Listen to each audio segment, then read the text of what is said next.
por dos sa DZRH.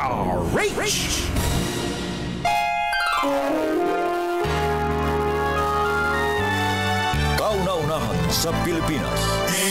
NBC Manila Broadcasting Company.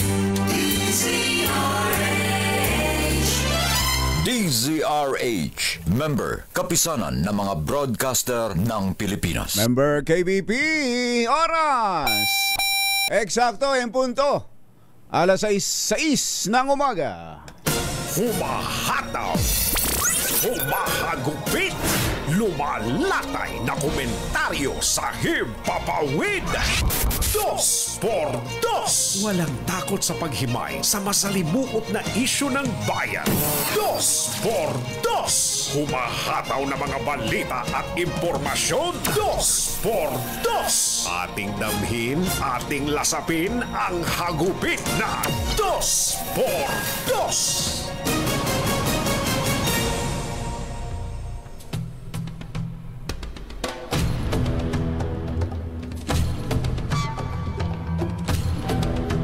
Sa buong kasaysayan ng Pilipinas, si Vice President Sara Duterte ang kauna-unahan.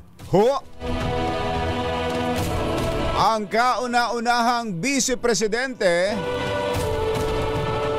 na nagkaroon ng 500 million pesos confidential funds. Ito ang nakumpirma kahapon sa pagdinig ng House Committee on Good Government, kung saan ito'y kinumpirma mismo ng Chief Accountant ng Office of the Vice President. Lumilingon sa tawag na Julieta Villa del Rey. Si Villa del Rey, si Aling Julieta, ay sa kwento ni Mother ay nakapasok sa OVP noong 1990, noong ang Vice Presidente pa ay si Salvador Laurel sa ilalim ng Aquino Administration. Ayun, kaya pala nasubaybayan niya lahat ng sumunod na naging Vice President, ano. Sa pagtatanong ni Batangas Representative Jinky Luistro kay OVP Budget Officer Kelvin Jerome Tenido, sinabi naman ito na walang confidential fund na inilaan sa OVP noong panahon ni VP Leni Robredo.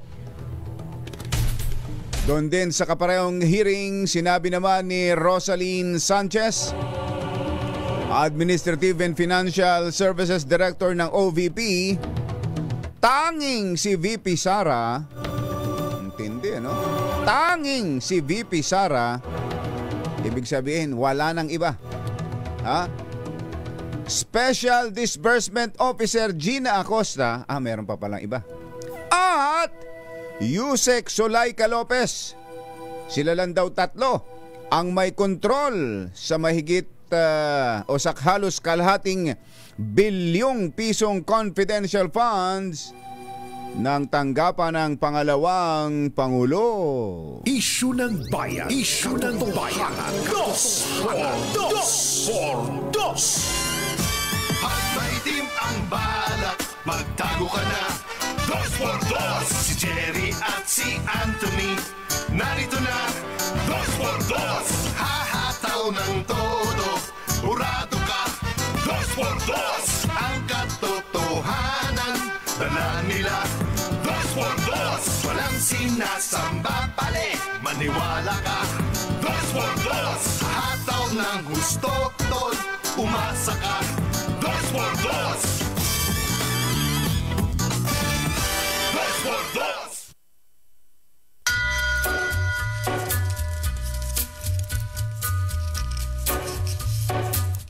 Hi. Take a little walk to Maganda morning. go across the track. Lamig, lamig. The viaduct looms like a bird Magandang umaga, bayan! crack. Ito po si Jerry Baha. Secrets alive Humahabol si Anthony Taberna. in the humming Muli pong sumasa inyo ang 2x2 sa umagang ito ng Friday! Yuhuu! Mills past the sky. Kumusta kayo mga textmates, mga text partners, mga kapamilya, kapuso, kapatid, kabarkada, mga kapitbahay? Nakapanood ba kayo kahapon ng Now Showing? Ng Now Showing kahapon? Abangan ninyo ang magiging Now Showing tomorrow. Anong tawag doon? Coming soon. Coming soon. Tomorrow. Dahil may pahayag daw po ang dating Pangulong Rodrigo Duterte na dadalo na siya. Totoo na kaya yon? Pupunta na raw siya sa House Quad Committee. Ayan. Yan ang abangan natin. Kaya Aling Tina, mag-ready ka na ng mga kukutin natin dyan. At popcorn, binusang mani, binusang mais, lahat ng pwedeng mga kukutin dyan para mapanood natin, subaybayan natin. Kahapon ay hindi masyadong nabalita yung hearing kahapon eh. Meron pala. Kaya ilang parte na lang yung napanood ko eh. Meron din hong mga nakadalo mula sa Office of the Vice President, pero mukhang ang mga ito'y hindi yung nasa tinatawag ni Mother kanina nung tinatanong ko. Hindi yan yung mga nasa inner circle ni tama ba, Mother? Hindi sila yung nasa inner circle ni VP Sara. Yung mga nasa inner circle daw ni VP Sara, yun yung mga maraming lakad. Ayan.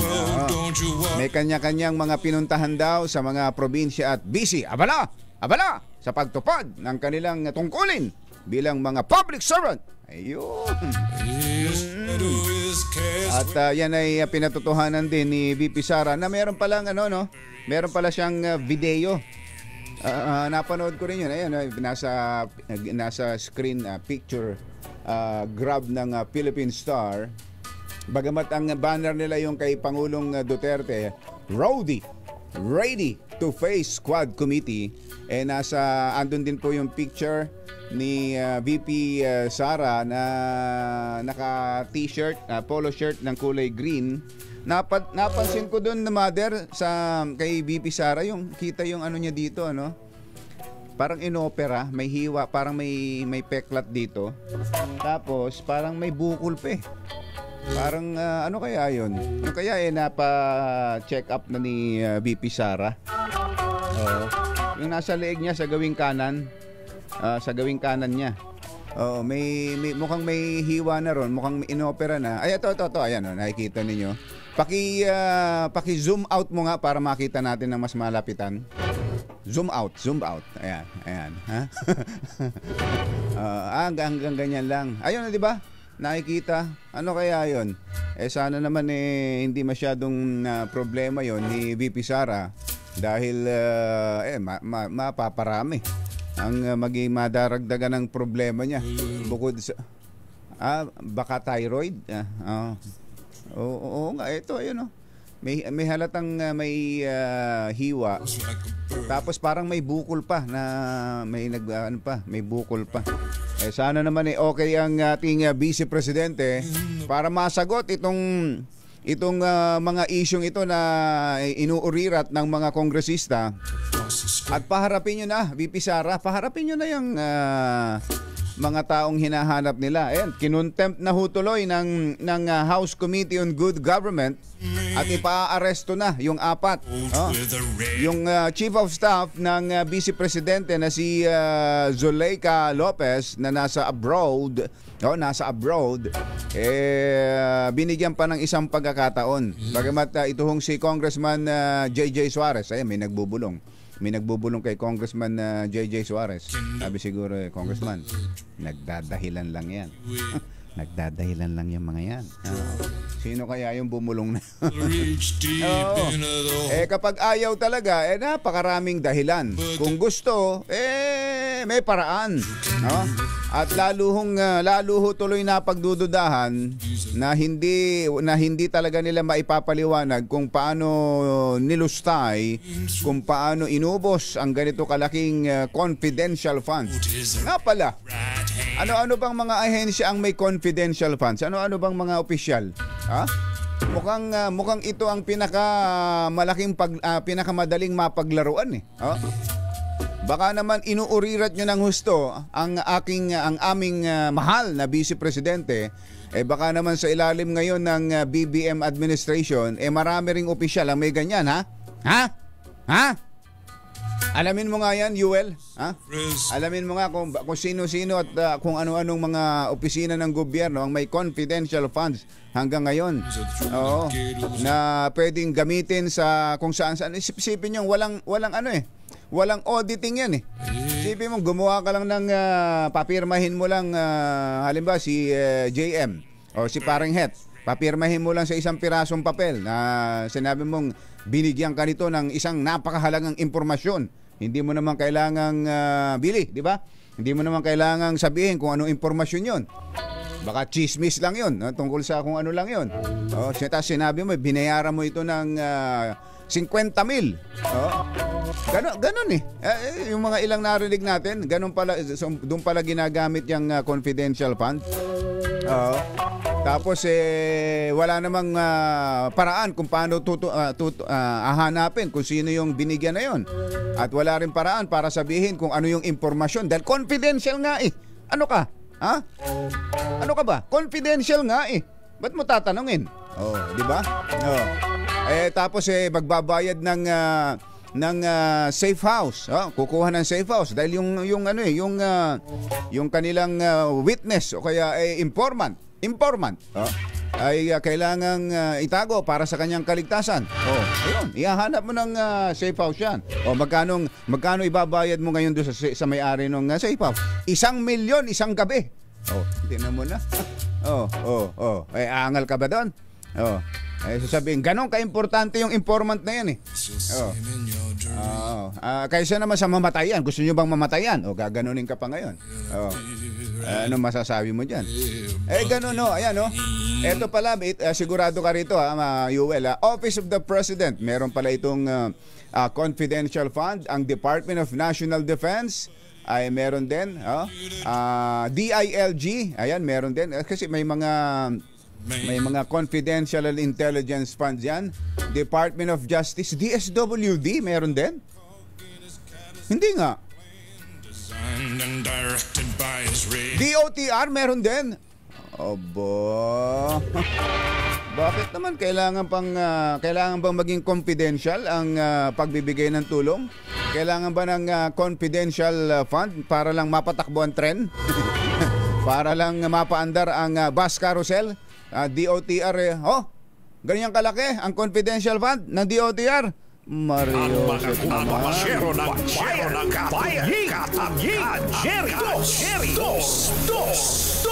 Oras po natin, Mr. Jalomtang, 6:19 ng umaga. ACS Balita, susunod na. Ay nako po, isa dyan. Ay, sa mga naglalaro pala ng crypto.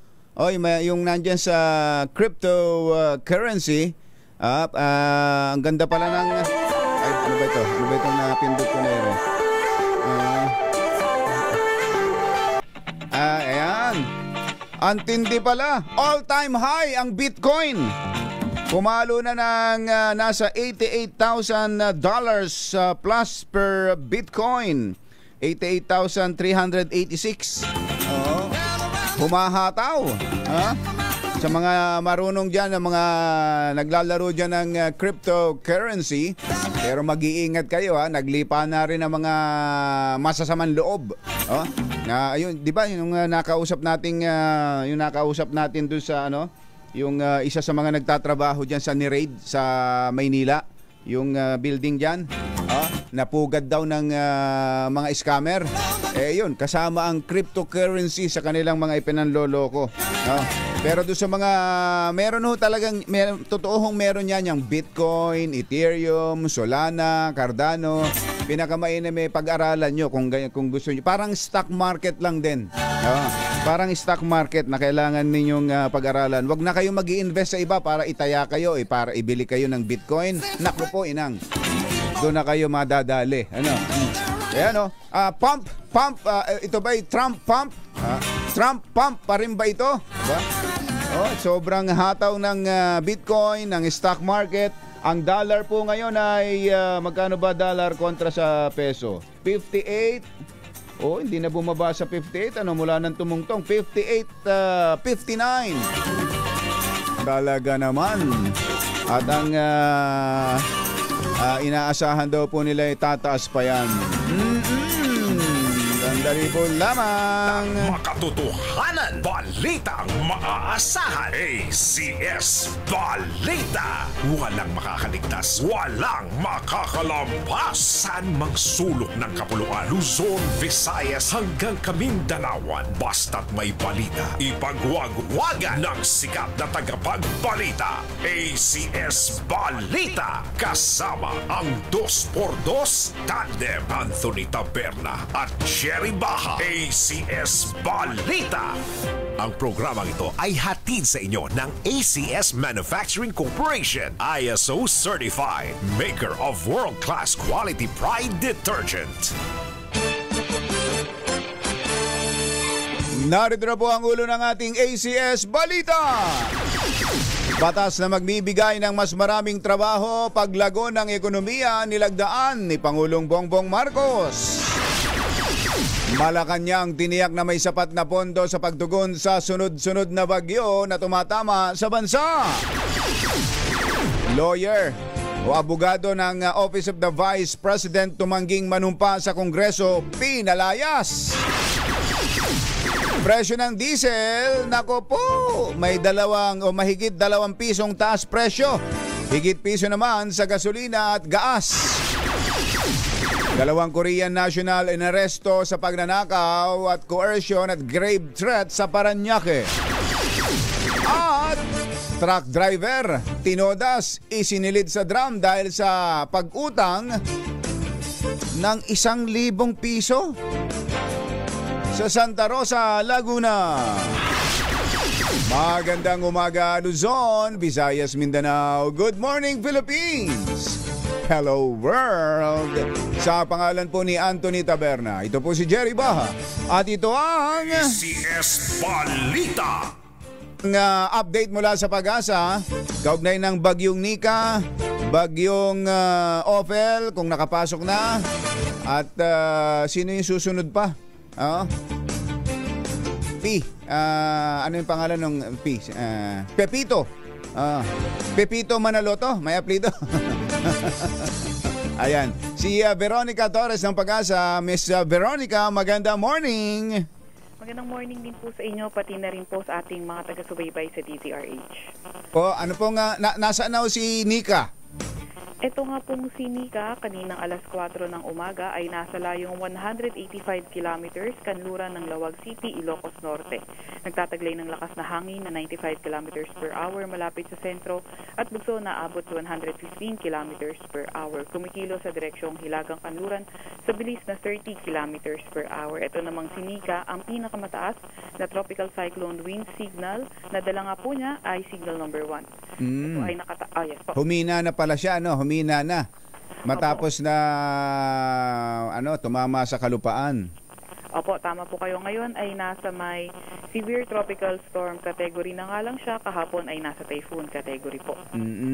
Okay. Kailan ito lalabas ng PAR, Miss Veronica? In the next 12 hours, posible na po itong lumabas na ating PAR. Okay.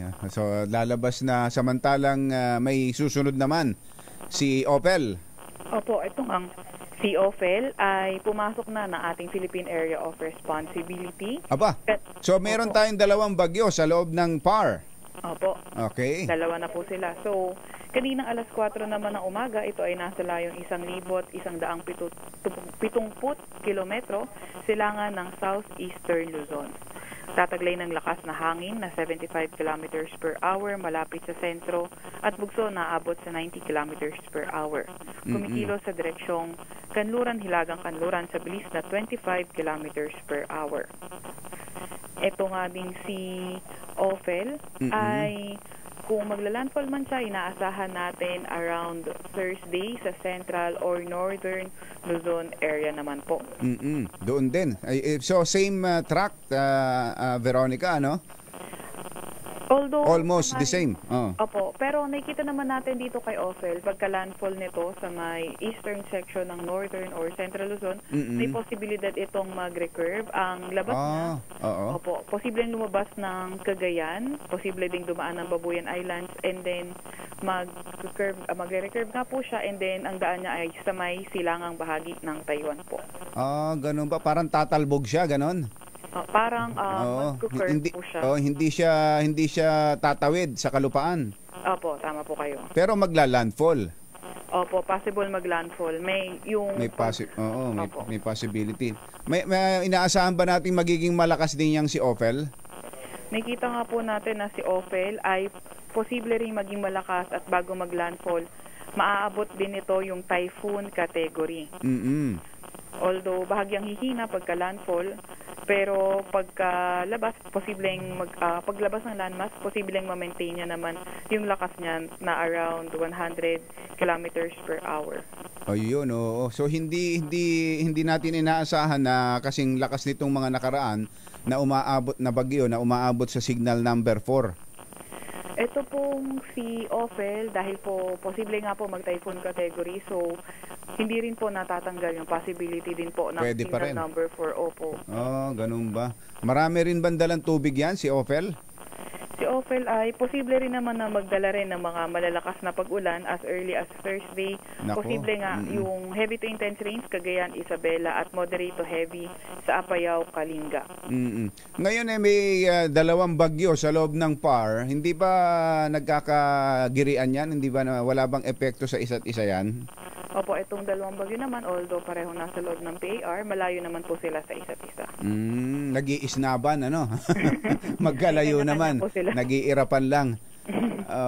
Okay, so kung itong si Ophel ay magla-landfall tas magre-recurve, parang tataas siya, tatalbog pataas, ganun ba?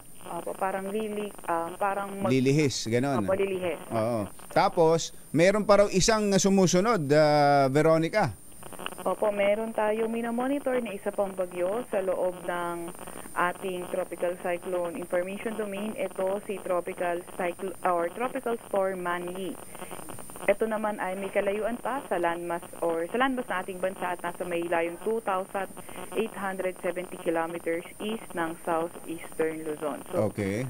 May kalayuan pa nga po, wala pa po siya sa Tropical Cyclone Advisory Domain. Kapag pumasok po ito sa Advisory Domain, maglalabas at inaasahan natin papasok ito ng PAR, maglalabas tayo ng Tropical Cyclone Advisory at doon po natin titingnan yung possible niyang tahaking lugar. Sa ngayon po, may kalayuan pa rin po ito sa atin. Malayo para pa. magkaroon ng epekto po. Oo, at Pepito, tama ang tatawag natin kung sakasakaling pumasok siya sa atin. Opo. Bilang isang bagyo. Kailan ito papasok ng PAR, si Pepito? So ngayon ay Sa tingin dahil ninyo? kalayuan, opo, possible in the next few days po. Titingnan. Oo, ngayon ay Martes. Opo. So Thursday, Friday, mga ganon? Possible po. Oo. Titingnan natin yung kanyang mga direksyon na tatahakin po. Titingnan natin possible in the next few days po or Okay. possible within this week. Tapos itong si Ophel na ngayon ay nasa loob na ng PAR, ang expected landfall natin ay kailan? Around the Thursday po. Sa Thursday ang landfall niya. Ayan din. So northern or kaya ay central Luzon. Tama po kayo dyan. Okay. Maraming salamat, Miss Veronica. Salamat din po. Si Veronica Torres ng Pag-asa. Talagang doon pa rin, no? Doon pa rin. So meron na tayong Christine, Leon, Marce, Nika. Ngayon eto na si Ophel. Susunod pa si Pepito na puro ganun ho ang direksyon ng mga bagyong yan. Aha. Ang problema niyan Mother, yung mga eskwelahan. Yung maraming gamit evacuation center at yung pasok sa mga eskwela. Tanong nga tayo kay Secretary Sani Angara, Yuel, kung paano ba makakabawi ang mga estudyante natin sa dami ng mga araw na nawala ng pasok. 6:34 ang ating oras. Nilagdaan na ni Pangulong Bongbong Marcos bilang ganap na batas ang Republic Act 12066 o ito po ang Corporate Recovery and Tax Incentives for Enterprises to Maximize Opportunities for Reinvigorating the Economy Act o Create More Act. Aamyendahan ng bagong batas ang National Internal Revenue Code na layong mapalakas ang pamumuhunan sa Pilipinas. Sa ilalim ng batas, pagagandahin ang tax incentive policies para sa parehong local and international businesses. Binigyang diin ni Pangulo na ang reformang ito sa sistema ng pagbubuwis ay hindi lang pagbubukas ng pinto ng oportunidad para sa mga negosyo, kundi pamumuhunan rin sa maunlad na kinabukasan para sa mga Pilipino. Create More clarifies the rules of availment of VAT and duty incentives and further extends its coverage to include non-registered exporters and high-value domestic market enterprises. We restore to our registered business enterprises a vital support they once knew, the eligibility for VAT incentives for costs that are directly attributable to the conduct of their business. This means that essential expenses, those reasonably necessary and incidental to their operations, may once again be enjoyed zero-rated as they were prior to the CREATE Act. Yun! Create More Act. Sinalaysay ni Pangulong Bongbong Marcos. Samantala, pwede nang ipatupad ng mga local business and work from home setup nang hindi nawawalan ng valuable tax incentives sa ilalim ng bagong batas na Create More Act. Sa inilabas na pahayag ng Department of Finance, ang mga negosyong nagpapatakbo sa economic zones at mga free port ay pwedeng lumipat sa remote o hybrid business na nakukuha pa rin ang kanilang tax benefits. Sa pamamagitan nito, mabibigyan ng pagkakataon ng mga kumpanya na makasabay sa modernong paraan ng pagtatrabaho ng walang pangambang pagmumultahin. Pinawi ng Malacanang ang pangamba na kulang ang pondo ng mga ahensya ng gobyerno sa pagtugon sa kalamidad. Sinabi ni Presidential Communications Secretary Cesar Chavez na tiniyak ng Department of Budget and Management na mayroong sapat na pondo para sa mga kalamidad. Gayunman, aminado ang kalihim na may mga pagkakataon na Setyembre pa lamang ay gamit na o ubos na ang calamity fund dahil sa magkakasunod na bagyo. Pero hindi anya ito dapat ikabahala dahil may garantiya ang DBM na may paghuhugutan pa rin ng pondo.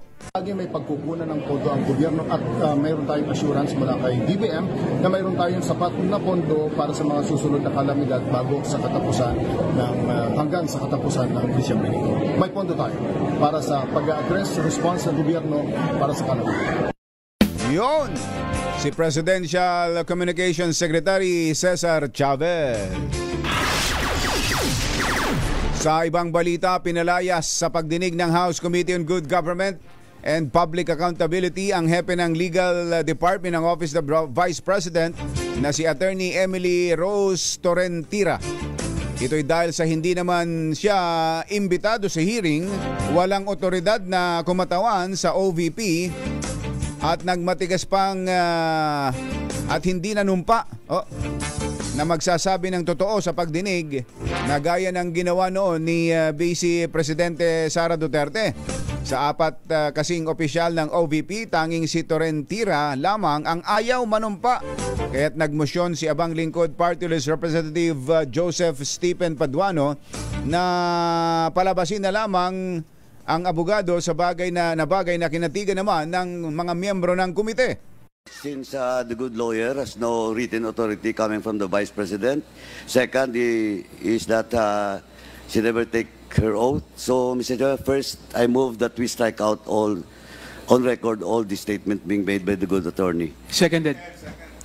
There's a motion raised by Congressman Paduano, duly seconded. Is there any objection? Hearing none, the motion is carried. And second, Mr. Chairman, I move that we excuse the good lady attorney in this room and to request the SAA to escort the good attorney outside of this room. So move, Mr. Chairman. Seconded. There's a motion to excuse the good attorney from this room. which is duly seconded. Is there any objection? Hearing none, the motion is carried. Your excuse, good attorney. Ayaw daw manumpa eh. Yun. Eto na, umarangkada na ang malakihang taas presyo sa produktong petrolyo. Umabot sa 2 Gs, 2 pesos and 10 centavos kada litro ang taas sa diesel. Naku po. 1.50 naman sa gasolina at 1.20 sa gas o kerosene.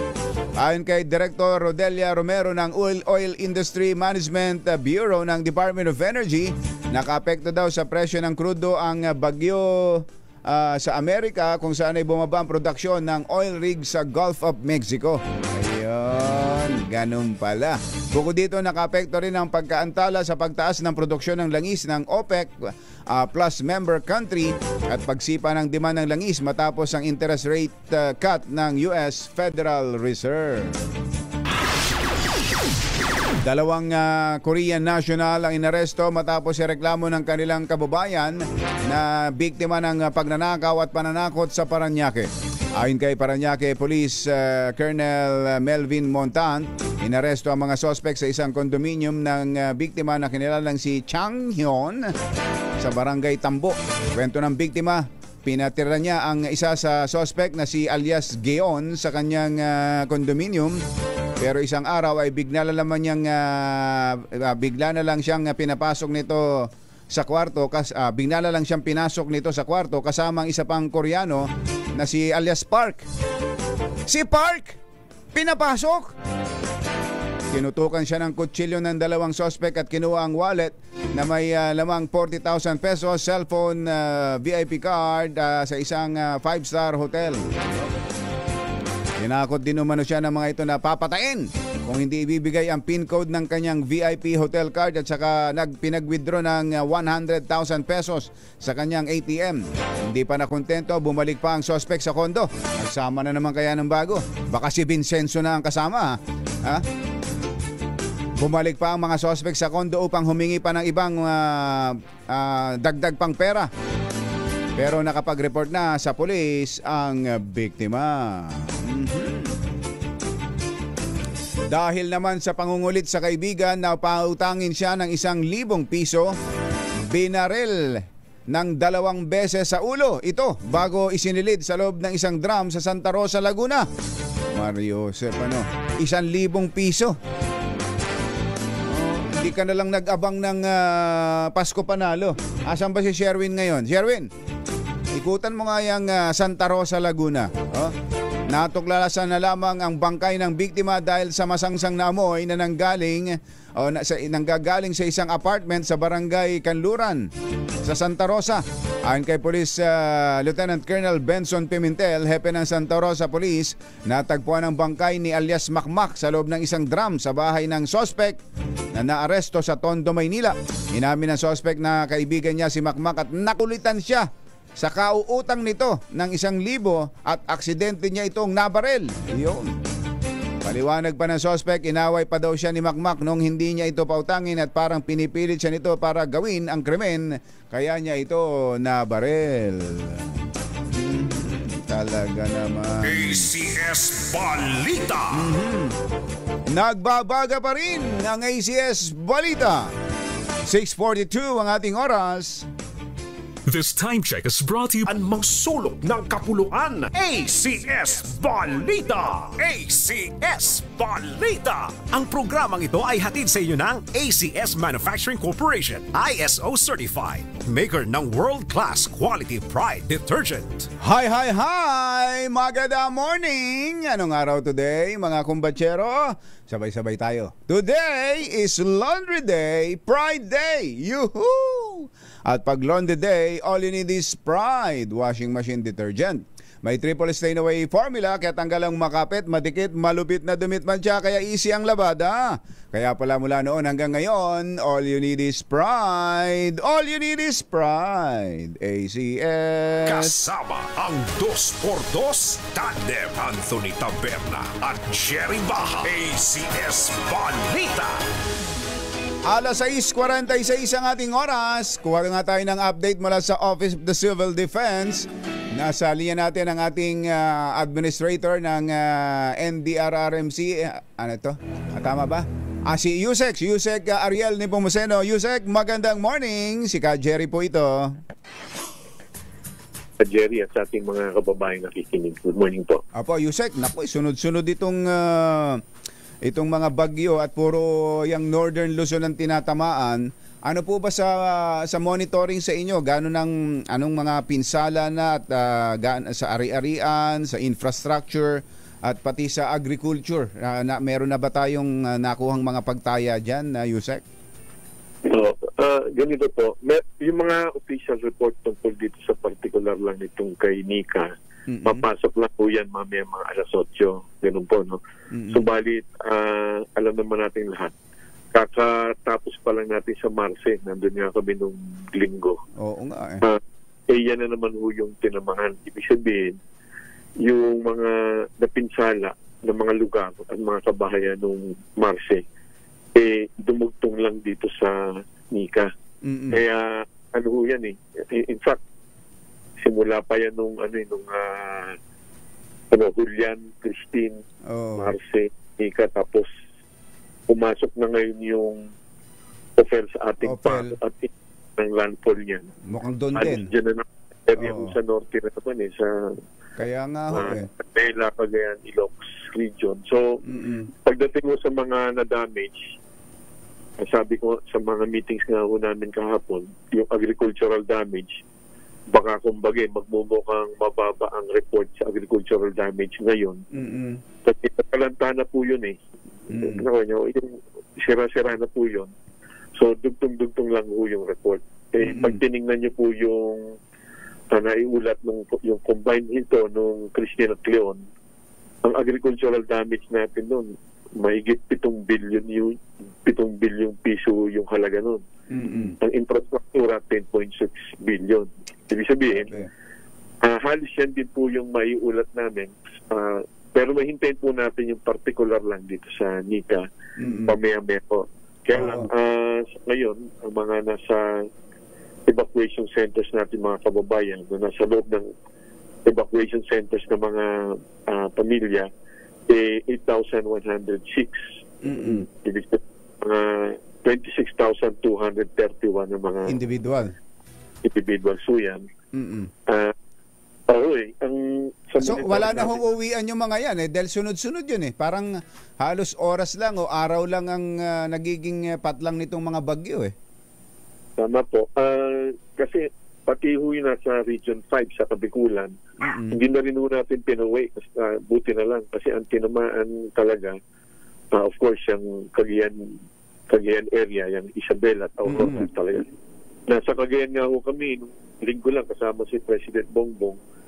Gusto niya kasing makita talagang personal yung mga lugar. So, sa Cagayan, inulan kami.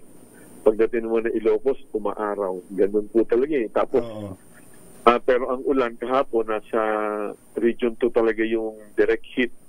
So, balik naman na Region 3 yung... pero hanggang Region 5 sa Kabikulan, may mga ulan. Yung malaki yung kasing ikot ng hangin. Hindi ramdam Metro Manila, parang lagtaw. Pero sa Kabikulan, buti na lang hindi na umuwi yung mga kababayan natin doon na nasa evacuation centers. Oo, mas mainam na nga yung gano'n na lang. Pero sa mga infrastructure natin, Yusek, kapag madalas naming ibida rito kahit sa mga mayayamang bansa, kahit nga ang Amerika pag inulan at binagyo, binaha. Yung Spain nitong nakaraan, 'di ba? Grabe ang nangyari sa kanila. Pero pag ganitong sunod-sunod na sunod-sunod, laging doon ang tama, laging ganun ang puro buhos ng ulan at malalakas na hangin. Kumusta ho yung mga infrastructure natin sa mga government projects natin diyan? Hindi ho ba humina na at may mga naapektuhan ng mga infrastructure natin diyan sa area, Yusek? Affected po yun. Dito lang sa particular ng Nika, yung mga halimbawa yung mga kalye, yung mga hindi madadaanan yan, 31 po yan. Yung mga tulay hindi madadaanan as of this time, 36 yan. Ay, sus. Yung mga ports hindi naman pwedeng gamitin, 6 po yan. Ngayon, inaasahan natin yung mga, kasi nung ano pa lang, nung Marse, nagbagsakan at gumewang yung mga karamihan ng poste dyan sa Putput at sa Cagayan area. So asahan natin, nadagdagan pa yan. Yung mga sinasabi naman ng ongoing projects, may nakita kami sa Pagudpud, ongoing yung seawall doon, nasira. Nasira na kaagad. Pinag-usapan nga doon, sabi nga ni Pangulong Bongbong, tingnan na yung mga disenyo kasi kung itatayo ulit yan na ganun din ang disenyo, malamang magigiba rin ho yan, lalo na nagkakaroon ng pagbabago sa panahon, yung tinatawag kong climate change. Yan huwag nang pagdebatihan, nararanasan na ho natin yan, yung sinasabing mga lugar na dating di binabaha, kahit nga sa Mindanao Nung bata po tayo, ang pinagmamalaki natin sa Mindanao, kaya maganda mga plantasyon dyan ng mga puno, gulay, hindi yan binabagyo. Walang bagyo, oo. Ngayon, meron na rin. Kahit nga ang bagyo, kagaya ngayon, nasa norte, pero Mindanao, binabayo rin ng ulan nung Christine. Hanggang Davao, hanggang Surigao. Dire-diretso operations po natin tapos binabantayan pa natin po Jerry ang Canlaon. Ayun nga, may bulkan pa tayong binabantayan. Pero ang kung nga ho dito, Yusek, yung bukod sa mga gawaing gobyerno, yung buhay mismo, kabuhayan ng mga tao na hindi makabalik-balik sa trabaho, hindi lang yung mga mangingisda, hindi lang yung mga magsasaka, kundi yung mga taga diyan sa lugar na yan, na sunod-sunod na pinupuntirya ng bagyo, tapos ang mga bata laging walang pasok, di ho ba? Oo, lahat po yan. Halos lahat apektado. In fact, tama po kayo mga bata, yung mga estudyante. Tinignan na yung mga eskwela, lalo dyan sa Cagayan area. Wasak-wasak yung mga bubong nila Kasi malakas talaga yung hagupit nung this time yung hangin ang talagang naging mapaminsala. Nung Christine, yung ulan naman. So, talagang apektado sila sa Cagayan. Nung itong Marse, mahigit 20,000 yung mga bahay na nawasak po yung. Kahit po tawag doon partially damaged, hindi rin kayo makakauwi basta-basta Talaga. Oo, lalo pat sumusunod pa yung may mga susunod pang bagyo. Paanong uuwi? Tsaka hindi ho makakapag-repair kahit na gobyerno, government projects, hindi maitutuloy ang gawa dahil may parating na naman Matigil po muna yun. At least, papasok na nga ngayon yung Ophel ngayong. Pumasok na siya sa par kaninang madaling araw. Ang landfall sa Webis ng hapon o maring umaga rin, pero Webis ang pasok niyan. Kaya lang, sa monitoring namin, merong isa na namang nakabantay. May isa na naman. Nagre-ready. Nag-iipon ng lakas si Pepito pag pumasok. Sana malusaw. Kailangan paghandaan po natin dahil umiikot na nakikita namin sa monitor. Sa monitoring ninyo, Yusek, ano yung pinakamalaki na pinsala? Anong lalawigan? Yung hardest hit dyan sa mga tumama na yan? Cagayan ho talaga yung Cagayan. Nung aerial inspection ho kami doon, talagang pag nakita yung 20,000 kabayan, akala nyo yung gera yung dinanis nila doon Tapos yung poste, mga nakagewang at marami pang ba. Sa ngayon, sa ulat sa amin, sa mga naapektuhan, gano'n na naman, Isabela area, of course, sa Region 3, may parteng Bulacan din, pero Region 5, ulan na naman sila Ito naman Region 5, napakarami apektado rin. Inuulan na naman ang Bicol? Oo, ang nakapokus ang attention. Pero naman lahat naman yung nakabantay dahil regionalized naman itong mga opisina natin. Pero kahit Bicol, inulan din yung maraming parte po dyan. Talagang napakaraming trabaho. May pondo pa ba tayo? Hindi ba tayo nasasaid na kaagad, Yusek? Ang totoo po niyan, Jerry, talagang halos paubos na yung pondo ng NDRRMC, yan, Presidential Calamity Fund. Subalit alam niya ni Pangulong Bongbong, kaya nag-utos na rin siya at nakapag-partial release na lang dun sa mga pangangailangan ng ng DSWD, kami po sa Office of Civil Defense, DOH. So, nagpababa na, ano naman yung tutugunan naman ni Pangulong Bongbong yan. Meron naman po kasing paraan sa Presidential Discretionary Funds na kasi may 2 buwan pa ho tayo halo. Meron pa, oo nga eh. Hindi ba kailangang humingi ng mga ano ba tawag doon, supplemental budget mula sa DBM? Palagi ko kailangan na rin po dahil yung mga infrastruktura ng mga nasira, marami po yan, bilyon-bilyon. Subalit ang nakakaalam po niyan, DPWH. Ang ulat sa DPWH, talagang kailangan nila ng karagdagang pondo para sa mga infrastruktura. Halimbawa, lalo-lalo yung mga tulay na nasira, yan ang priority dapat ibalik agad dahil ito talaga ng todo yung mga kababayan natin pag yung mga tulay, hanging bridge, at yung mga tulay na talaga mga konkreto, maraming gumewang din, may mga nasira talaga. Yan kailangan paspasan yan at kailangan na siguro ng tulong ng Kongreso. Pero mga initial na naman ng representasyon na ginawa ang kami, pati DPWH papuntang Kongreso. Nag-commit naman po ang Kongreso. Ayun. At tulong naman po sila. Kailangan natin yan. Dahil may ubus na. Talaga, sunod-sunod eh. Talagang at lalo na yung Northern Luzon na yan, sila talaga ang pinuntirya. Yusek, mag-iingat daw kayo at lagi kayong pagod. Dapat daw nakakapahinga pa kayo. Sabi nitong si Gemini, si Caso G. Jimenez, tsaka si Andy De Los Reyes, ang inyong bankmate. Mas magagaling po sa akin yung mga ordinary lang po ako. Yusek, maraming salamat sa update. Magandang umaga. Thank you din po, Jerry. Si Yusek Ariel Nepomuceno ng Office of the Civil Defense. ACS Balita. Nagatid ang kabuuan ng ating ACS Balita. Ito po si Jerry Baha.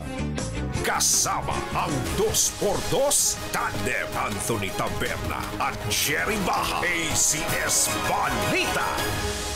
Balitang makatotohanan. Balitang maaasahan. ACS Balita. Ang programang ito ay hatid sa inyo ng ACS Manufacturing Corporation. ISO Certified. Maker ng world-class quality Pride detergent.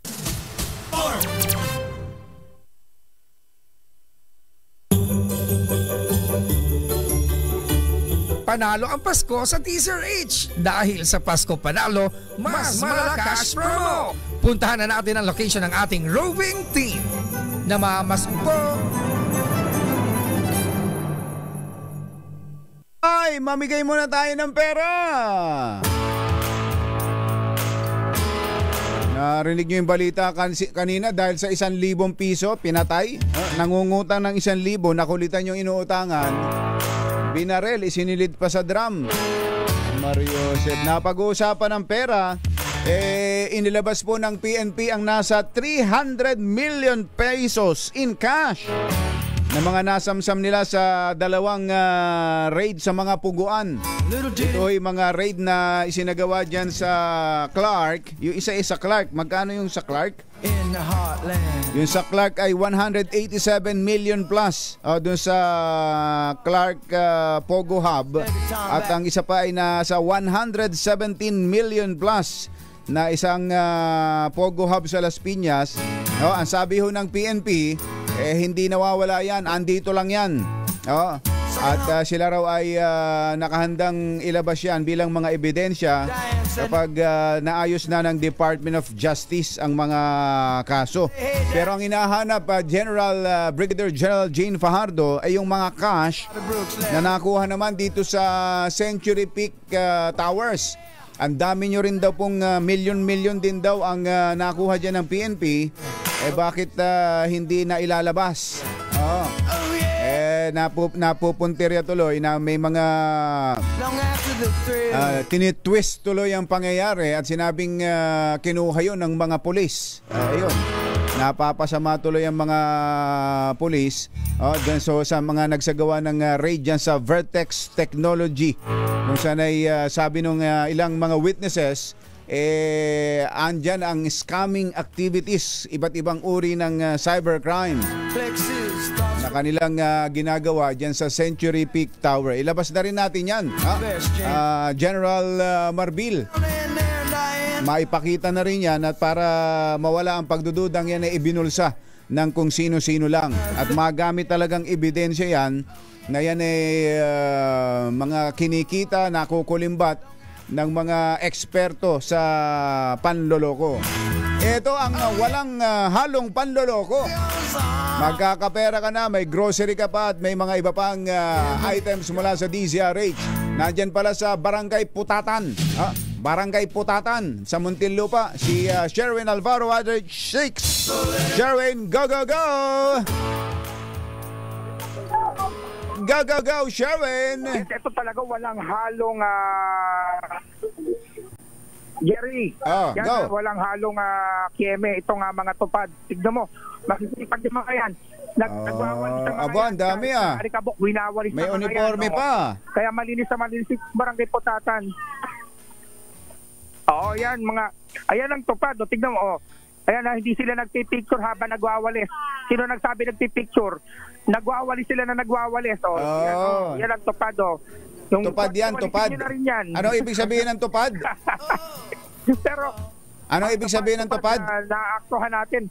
Tupad, tulong. Ay, sa likod, panghanap buhay sa ating disadvantaged workers. Ayun, Magkano daw ang natatanggap nila? Sabi nyo nagpipicture sila.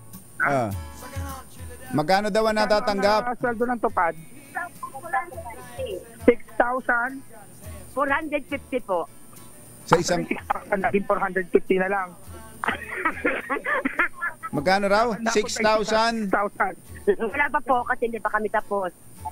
6,450 kada?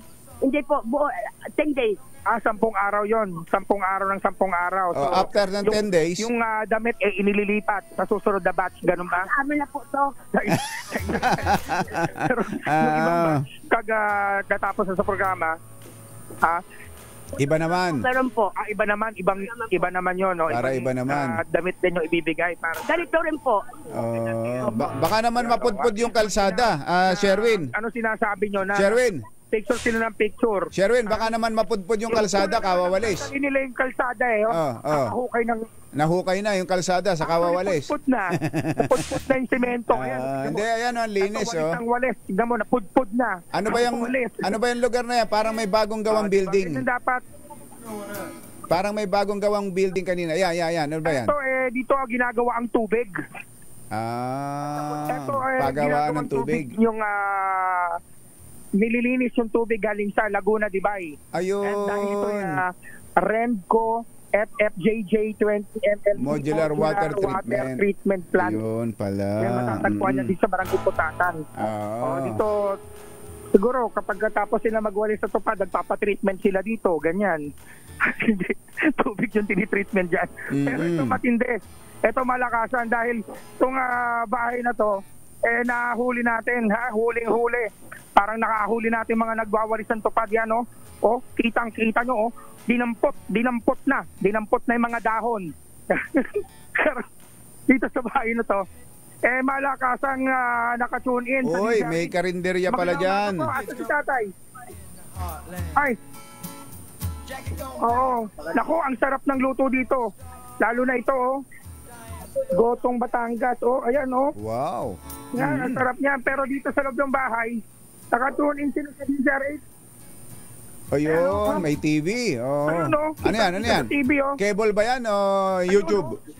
Oo, nanonood sa DZRH. Cable ba to, tay? Cable po. Cable. Anong cable? At lagi kayo nakatune in sa DZRH? Opo. Sino ba paborito? Pangalan niyo muna.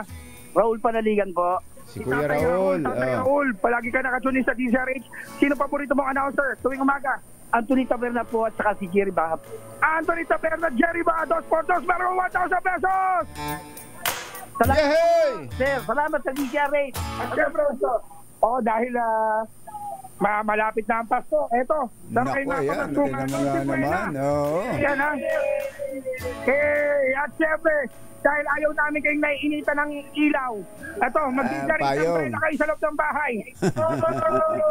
Thank you, sir. Thank you. Sherwin, Sherwin, anong cable? Mga nais panalo ng 1,000 pesos. Anong cable nila dyan, Sherwin, na gamit?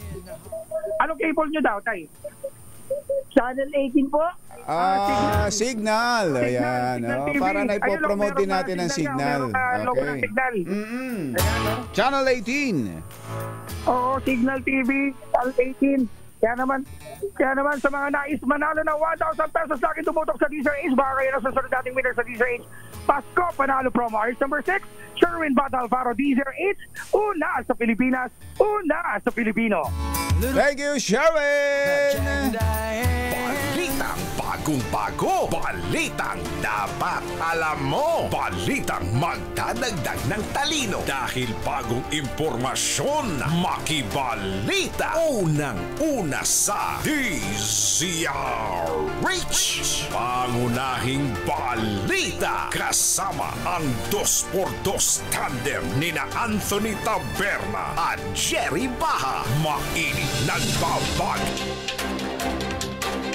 Narito na po ang ulo ng ating mga pangunahing balita. Bagyong Nika at Ophel nagtagpo sa loob ng Philippine Area of Responsibility.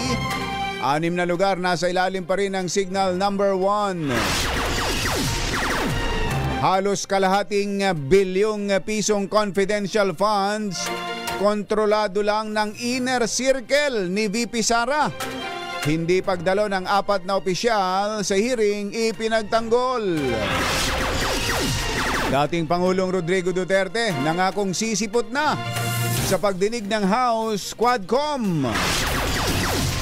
Pastor Apollo Kibuloy nanikip ang dibdib, isinugod sa ospital. At PNP tinawag na fake news ang report na nawawalang mahigit sa 300 milyong pisong perang nakumpiska sa mga Pogo operation.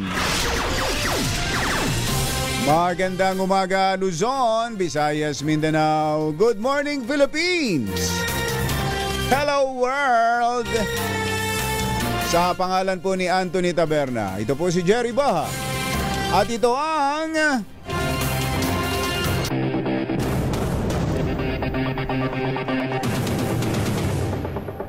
sa detalye ng ating mga balita, kontrolado umano ni Vice President Sara Duterte at ng kanyang inner circle ang paggastos sa kalahating bilyong pisong confidential funds ng Office of the Vice President.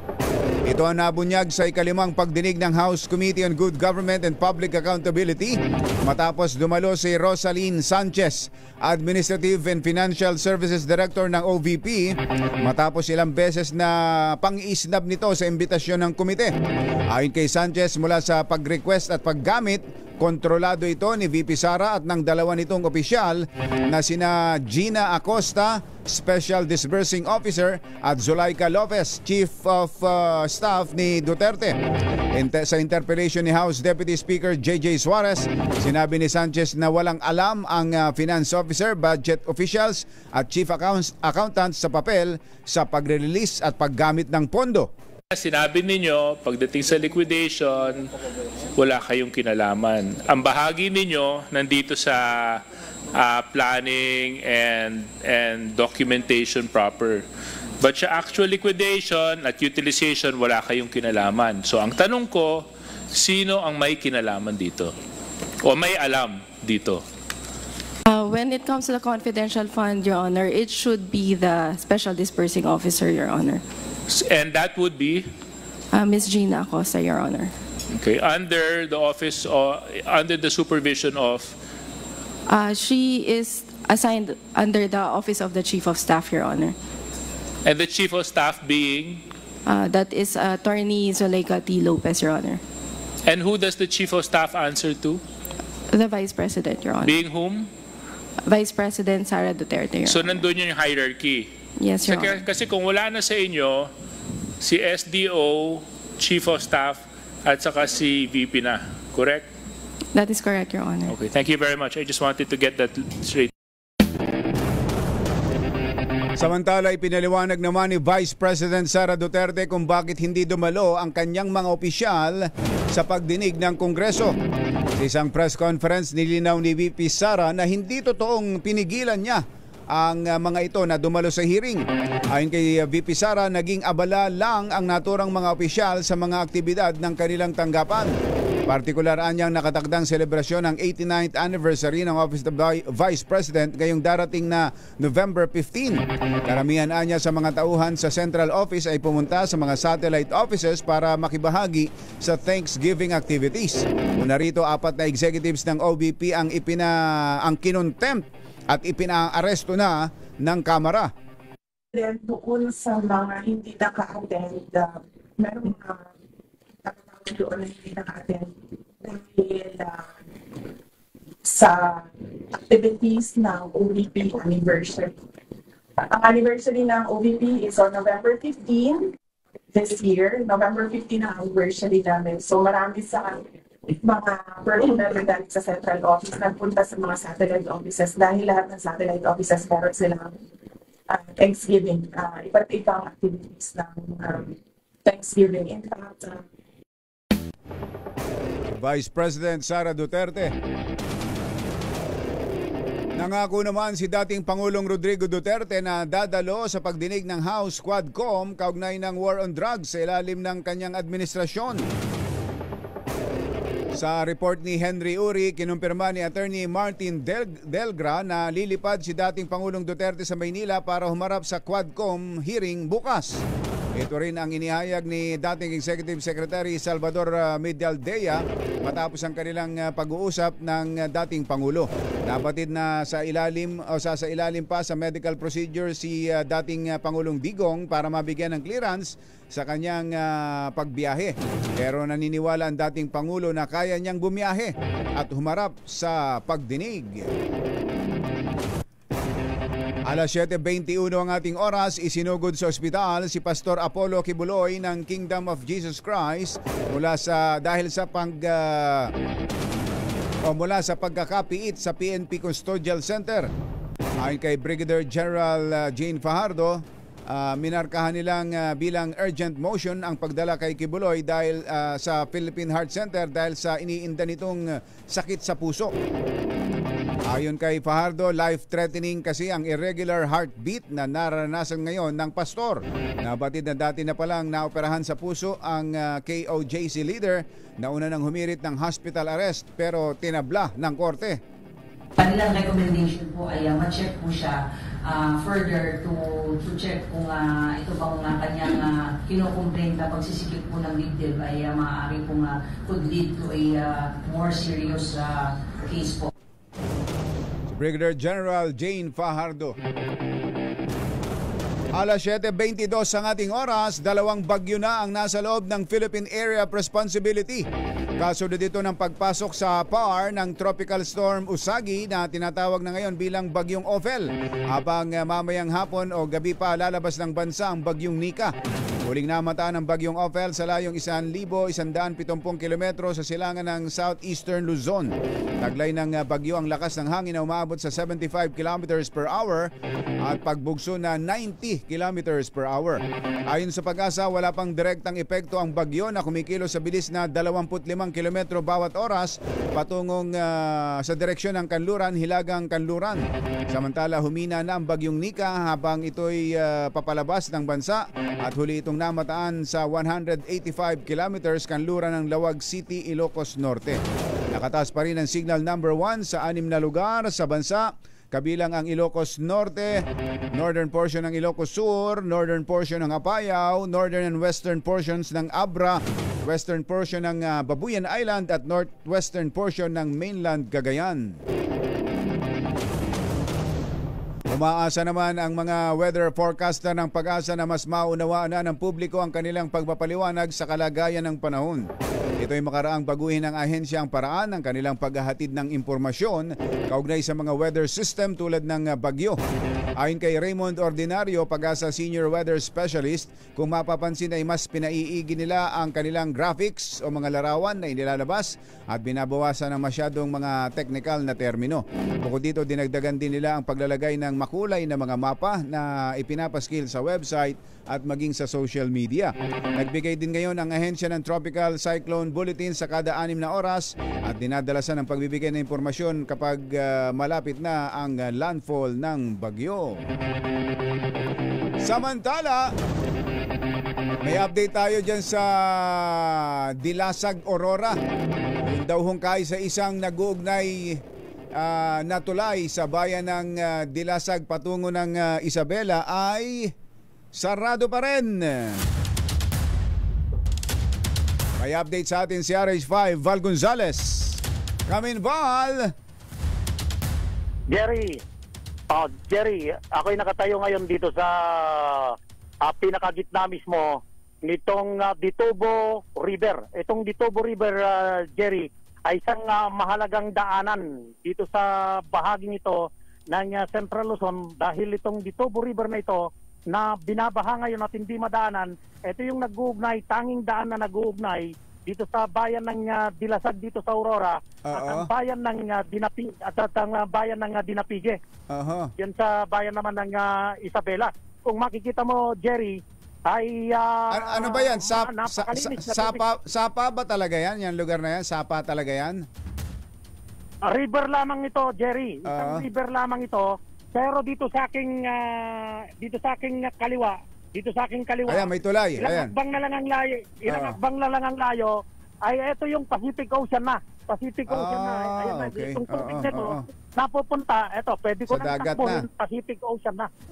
Pacific Ocean na, pero ito, river pa rin. Ang tubig dyan ay nanggagaling doon sa mga kabundukan dito sa bahaging ito ng bahagi ng Aurora, bulubunduking bahagi ng Aurora. Bumababa yung tubig na dulot ng malakas na ibinuhos na ulan ng bagyong Sinika. Pababa ngayon dito at papunta dito sa may Pacific Ocean na sa tingin ko wala nang kalahating kilometro. Pacific Ocean na, bukana na mismo ng Pacific Ocean. Ito yung aking pero kaliwa. Malakas pa ang agos ng tubig kahit na tirik na ang araw diyan, ano? Ang lakas ng current, Jerry. Malakas ng current nitong tubig nito na napakalinis. Mula dito sa aming kinaroroonan, nakikita namin meron pang mga nangingisda ron sa may pinakagilid. Pero ang maganda rito, Jerry, maisama ko na rin dahil kung makikita mo, eto, meron ng tulay ngayon.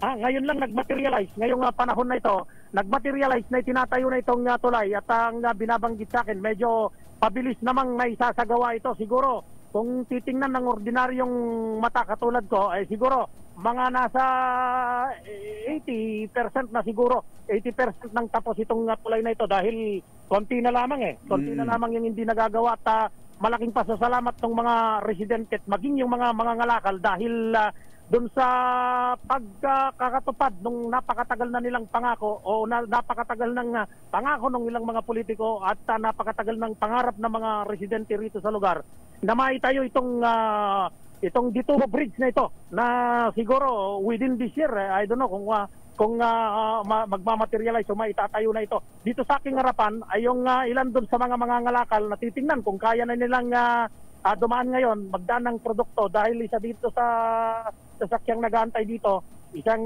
van ito na nangangalakal yata ng isda dahil may mga ice chest pang nandun sa itok-tok habang yung iba naman napaparating ay ganun din. Inabutan namin dito sa lugar, Jerry, itong mga tauhan ng Municipal Disaster Risk Reduction and Management Office para dun sa sinasagawa nilang assessment kung hanggang kailan na mananatili itong baha rito. Dahil ngayong umagang ito, Jerry, ay mayroong sesyon ang lokal na pamahalaan ng bayan ng Dilasag at mukhang ipipresenta itong report nila ito dun sa plano ng municipal government na magdeklara ng state of calamity dito sa Dilasag. At ngayong umaga pag-uusapan si Ginoong Yurikson Ranan, Assistant NDRRMO ng bayan ng Dilasag. Ito po ba hindi kakayanin ho ng sasakyan, sir? Sir, malabo po ngayon at nakikita po naman po natin na medyo malakas pa po yung tubig. Mga hanggang kailan ho kaya maring padaanan ho ito ng mga sasakyan o maring daanan? Katulad nito, may mga sasakyan na hong mga nakapila rito na patungo ng Dinapige sa lalawigan ng Isabela. Pag medyo humupala po yung tubig, papaayos po siguro ng ating engineering office po itong dadaanan po natin para makadaan po yung mga light na vehicle po natin. Kahapon po ba, sir, hanggang saan po yung inabot po ng tubig dahil dito nakakatuntong na tayo dito sa lugar na ito ngayon? Base po kahapon, sir, sa mga report po, umabot po dito sa may dulo po ng sasakyan po natin. Mga sa tingin ninyo, gaano kalalim yon? Yes, sir. Mataas, sir, eh. Oo. Malakas po, hindi po namin makakapon. Last na lang, sir, gaano kahalaga itong daan na ito dun sa daloy ng kalakalan ng mga produkto, maging sinasabi mo kanina, maging yung mga galing ng Maynila, ay dito rin dumadaan at walang ibang daanan dahil isang bulubunduking bahagi itong sa Dinapige.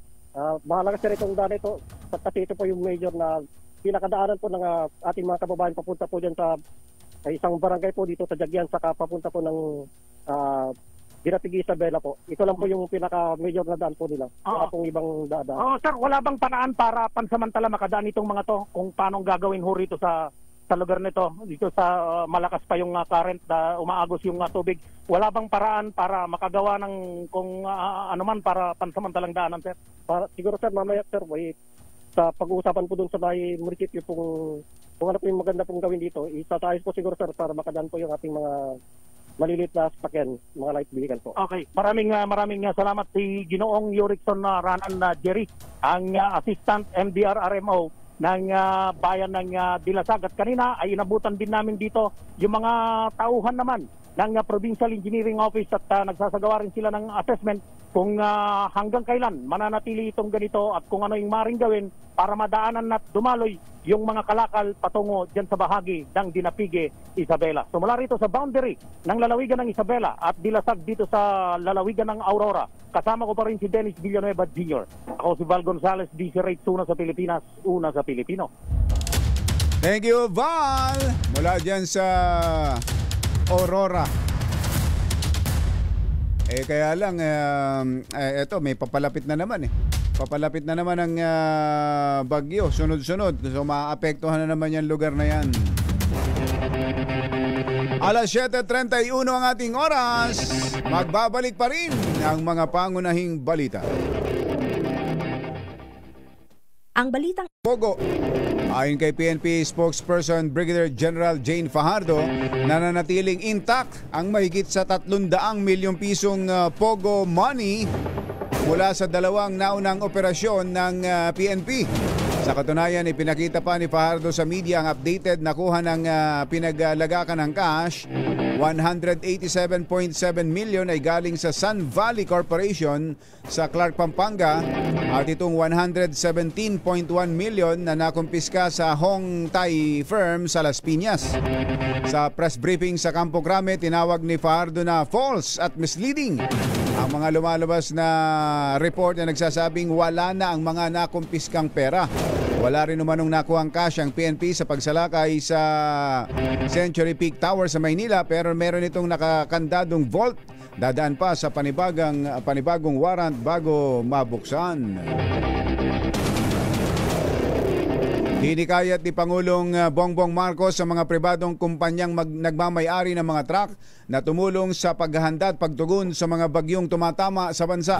Partikular na rito ang mga kumpanya na may kontrata sa gobyerno ang kasama sa Build Better More program ng administrasyon. Matatanda ang ilang lugar sa Bicol Region na nagkulang sa mga bangka at truck na makatawid sa mga binahang lugar noong nanalasa ang bagyong Christine. Tiniyak ng National Irrigation Administration na matatag ang supply ng bigas ngayong nalalapit na Kapaskuhan sa kapila ng pananalasa ng mga bagyo. Ayon kay NIA Administrator Engineer Eduardo Guillen, siniguro sa kanya ng Department of Agriculture na sapat ang supply ng bigas at batid nito kung ilang bigas ang kailangang angkatin ng bansa sa nalalapit na holiday season. Sa report ng Department of Agriculture, halos 7 bilyong piso ang halaga ng pinsalang iniwan ng bagyong Christine at Leon sa agrikultura na nakaapekto sa mahigit 170,000 magsasaka. May mga na-stranded na pasahero sa Manila Port Passenger Terminal dahil sa masungit na panahon dala ng bagyo. Ayon sa Port Management, bunso dito ng pagsuspinde sa mga biyaheng patungo ng Davao, General Santos, Dumaguete at Dipolog, Zamboanga simula pa nitong weekend. May ilang pasahero na piniling i-refund na lamang ang kanilang hindi nagamit na ticket at umuwi. Dahil dito, inabisuhan na rin ang mga otoridad ng mga bibiyahing Cebu, Osamis, Pabutuan at Cagayan de Oro patungong Bacolod dahil sa posible ring pagkaantala ng mga biyahe.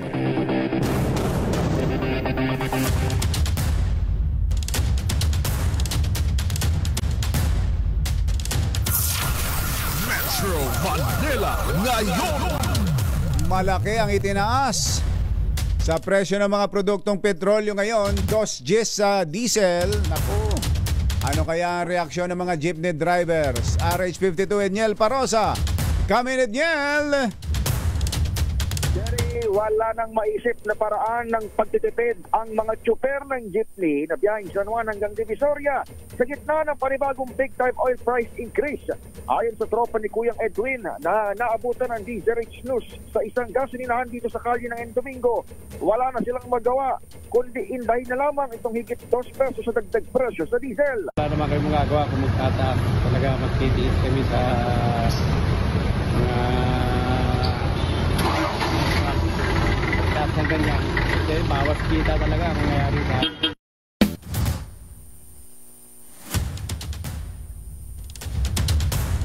Mabuti na lamang kahit papano magkatabi itong Shell at Petron sa dulo ng kanilang ruta. Kaya hindi umabot ng 60 pesos ang crudo, 56.99 diesel, 25 ang Shell, abang 56.09 ang diesel, 57 pesos mahigit ang gas sa katabing Petron. Pero sa pag-ikot ng DZRH News sa lungsod ng San Juan, may nakita tayong mas murang gasolinahan sa bahagi ng pinaglabanan. Dito sa sangay ng kumpanyang Metro, 50 pesos lamang ang diesel habang 52.65 ang gasolina. Dapat nakaraniwan pala silang delayed kung magpatupad ng oil price adjustment. Walang partikular na oras, kaya para sa mga motorista, papultak na nyo dito sa gasolinahan ng Metro. Ito si Edniel Parosa, nag-uulat para sa DZRH. Una sa Pilipinas, una sa Pilipino. Metro Manila ngayon. Thank you, Edniel. 7:41 ang ating oras. Oy, Tito G! Tito Gilbert Lazaro, magandang morning. Wala ba tayong Tito Moves dyan? Ha? Ngayong nag-all-time high na new all-time high 89,600 plus ang Bitcoin. Dahil ba kay Trump pa rin yan? Ha? Hanggang saan ba kaya aabuti ng Bitcoin ngayon? Ha? Inuulit natin, paalala natin, ha? Baka kayo ay mabiktima ng mga mandarambong sa Bitcoin, ha? At iba pang mga cryptocurrency. Huwag kayong taya kung kani-kanino at sinasabing mag-invest kayo dito, mag-invest. Ako, sigurado madadali lang kayo dyan. Ngayong nasa bull run ang Bitcoin. Si Ray Nadar, RH45, ay tiningnan ng mga gasolinahan dyan sa NLEX. Mas mababa kaya dyan? RH45, Ray Nadar. Come in, Ray! Jerry, good morning. Good morning. Napakinggan ko yung report ni Edgel dyan sa Manila kumpara rito sa North Luzon Expressway. Yung Petron ay parehas lang ang presyo. Hindi magkalayo. Sa ngayon, dahil adjusted na yung presyo kaninang alas 6 ng umaga, yung diesel nila ay 56.90. At meron din silang yung turbo diesel, 59.90. Yung unleaded na gasolina, yung extra, 61.85, yung XCS 63.35, at yung meron silang yung pangkarerang gasolina, Jerry, yung Bliss 73.03. Halos magkapantay lang sila ng presyo ng Shell. Sa Shell naman, ang diesel 56.95, ang B-Power, ang diesel dahil adjusted na ito ay 59.05. Ang V-Power diesel ay 68.60, unleaded gasoline 60.35, B-Power 60.55, at yung kanilang pang-racing 69.70. Pero Jerry, alam mo, rito sa may gawin ng Bataan, mas mababa ng 7 pesos ang laki, presyo ng diesel. Kaya lang, malayo ito sa malayo nga lang. Oo, yung gas station, banggitin ko na. Anong gas station yan? Yung refill. Refill? Yes, refill. Mababa sila. ng 7 pesos dito sa gawin ng Bataan. Dumayo kayo rito para makatipid kayo ng 7 pesos, Jerry. So yan ang ating follow-up report hinggil dito nga sa pagtaas ng fuel sa araw na ito. Ating follow-up report, RH45, Reynadar, una sa Pilipinas, una sa Pilipino. Thank you, Ray. Samantala, mga taxi driver naman, naku, talaga naman, ano kayang reaction sa big time oil price hike ngayon? RH15, Giselle Recaport. Come in, Giselle. Ka Jerry, literal na mangyak-ngyak yung ilang taxi driver sa malakihang taas presyo sa mga produktong petrolyo. Ilan sa kanila yung naghahanap na raw ng ibang trabaho o mapagkakakitaan dahil sa liit ng kanilang kinikita, resulta ng dami ng kakumpetensya, tumabay pa ang oil price hike. Sa takbo raw ng kanilang kabuhayan, nalaos na ngayon mas nakabubuhay pa raw ng pamilya kung papasukin nila yung pangungonstruksyon na mag-a-apply bilang family driver. Naglalaro na lang kasi nila sa hanggang 300 ang kinikita nila sa isang araw, pahirapang mabuno ang 500 sa maghapon. Nanawagan ng mga taxi driver sa gobyerno na baka pwede silang masakluluhan sa namamatay na raw nilang kabuhayan. Pauna na rito ang nakabindi nilang hirit na itaas sa 60 ang flag down rate. Pakinggan natin yung bahagi ng ating mga panayam. Kung ano na lang yung medyo kasi magbabago, hirap na ako ka. Hindi namin makuha yung boundary halos sa buong maghapon. Marami pong kalaban, ano po? Oo, ang dami. Naghihinagpis ng mga driver ng taxi. Walang magawa. Ewan ko, ano po may tutulong ng gobyerno wala nang pasahero, ang taas pa po ng gasolina. Wala po bang solusyon sa mga taxi driver, kaya sabi nga laos ng taxi. Epektibo, kaninang alas 6 ng umaga, tumaas pa ng 1 peso and 50 centavos ang kada litro ng gasolina, 2 pesos and 10 centavos sa diesel, habang 1 peso and 20 centavos naman sa kerosene. Ito si Giselle Ricaport para sa DZRH, una sa Pilipinas, una sa Pilipino. Thank you, Giselle. Mga nangunguna at mga bagong balita sa DZRH. Pangunahing balita. 7:46. This time check is brought to you by Jerry Dos por Dos. Pangunahing balita sa showbiz. Magandang dilag. 7:54 ang ating oras. Ay, ay, ay. Ere. Asan na ba yun? Magandang dilag. Oo, tuloy nga daw. Bok Pengalinyo, tuloy nga daw. Pupunta nga raw si dating Pangulong Digong bukas. At yan ang antabayanan natin. Happy birthday kay Adlay Pedrasas ng MBC. Happy birthday, Adlay. Ganon din kay Raymond Enriquez dyan sa Bacood, Santa Mesa. Happy birthday. Ay, si Kaboy Evangelista ng VACC. Birthday nyo pala, ha? Wala kayong kakibo-kibo, ha? Happy birthday. Toto, Joseph Toto Mendoza, magandang morning. Eto, meron tayong may update ang ating showbiz legend na si Morley tungkol dito kay Ai na iniwanan. May pagkakataon pa kayang magkabalikan? Alamin natin sa ating showbiz legend, Morley Alinio. Magandang morning, Morley! Magandang morning, Luzon, Visayas at Mindanao. Well, nakakalungkot naman ang birthday gift ni Gerald Sibayan kay Ai de las Alas, paghihiwalay. Well, sa totoo lang, noong pa pala ay nagawa na nitong si Gerald Sibayan na isahan o kumaliwa sa ibang babae ang naturang binata noon. Well, sa totoo lang, tiniis lang nitong si Ai de las Alas ang unang pagkakataon na niloko siya ni Gerald Sibayan at meron itong ibang babae. This time, hindi man sinasabi ni Ai de las Alas na may bago ng pag-ibig si Gerald Sibayan, ay usap-usapan na third party talaga ang tunay na dahilan. May bagong babaeng kinababaliwan umano ang naturang piloto. Na kung saan ang pagiging piloto nito, of course, ay mula ito sa pinag-aral lang ni Ai de las Alas. Pinag-aral siya, nahal, binihisan at higit sa lahat.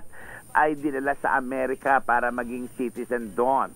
Well, sa totoo lang, sa maraming kaibigan ni Ai de las Alas ay nagmamalasakit sa kanya at nagsasabing huwag nang pansinin pa ang naturang si Gerald Sibayan. Hindi raw magmamakaawa itong si Ai de las Alas para balikan siya ni Gerald dahil una't higit sa lahat ay makaka-move on naman daw ang naturang komedyante. Ang nakakapanghinayang nito, ang daming offer ng naturang Ai de las Alas sa Showbizlandia na gumawa ng TV series at pelikula, pero pawang tinanggay ito ni Ai de las Alas dahil gusto niya makasama sa Amerika si Gerald Sibayan. Yan ang ating DZRH Showbiz Hatas News. Ako po ang inyong RH47, Morley Alinyo para sa DZRH, una sa Pilipinas, una sa Pilipino. Babu! Babu! Ay, ay, ay, ay! Baka may mga kailangan ng ayusin sa inyong mga bahay, ho, tulad ng bubong. Buti na lang may bubong na maaasahan. Gawa sa state-of-the-art technology, may aluminum na. May pintura pa. Now available na rin sa pre-painted tiles pan. Para sa eleganteng bubong na matibay na makulay pa, mag-Cherry Loom pre-painted ka na.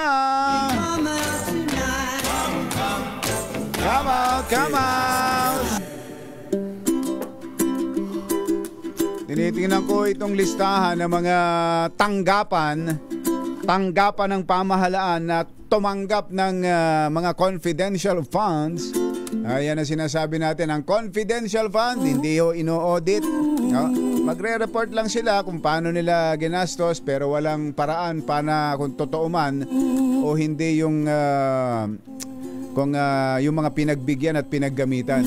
Yan po ang inuurirat ngayon ng Kongreso, kung paano ginamit ng Office of the Vice President ang napakalaking confidential fund, umaabot sa kalahating bilyon piso.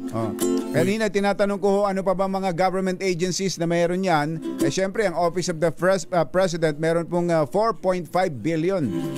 Ang Department of National Defense 1.8 billion. Understandable ho yan dahil nasa ilalim nila ang AFP at iba pang sangay. Ang DILG, ayan, napakalawak ng DILG. Andyan ang PNP, ang Bureau of Fire at iba pa. Kaya kailangan nila ng malaki, 906 million pesos. Ang DND ay 1.8 billion. Ang Department of Justice meron din pala 579 million confidential fund. Nandiyan naman kasi sa kanila ang Bureau of Immigration at ang NBI, mga law enforcement agencies. Ang DSWD merong 18 million. Ayan, Ito, dito tayo nagtataka bakit ang DSWD ay meron pang confidential fund. At ang Department of Transportation, kailangan ba ng confidential fund para matuloy itong anong tawag natin dyan, yung subway natin, para mapaandar ang LRT, MRT? 405 million pesos ang kanilang confidential fund. Ang kasing halaga pala ng confidential fund ng OVP na kanilang nakuha sa kauna-unahang pagkakataon, ay ang PIDEA, 500 million pesos. Alam naman natin kung ano trabaho ng PIDEA, kaya kailangan nila yan. Yung Office of the Presidential Advisor on Peace, Reconciliation and Unity, meron din 60 million? Aba, kailangan nyo ba ng confidential fund para lang sa pakikipagkasundo? Ayusin ninyo yung tama. Ayusin ang tama, ayusin ang paggamit ng pondo ng bayan. Kung hindi, kahit confidential pa yan, gaya ng nangyayari ngayon sa OVP, kailangang maipaliwanag sa taong bayan. Ito po si Jerry Baha, hanggang sa susunod na hambalos at hagupit ng 2x2. Damdaming Bayan, susunod na. The colors of the rainbow, so pretty in the sky, are also on the face. RH number 1.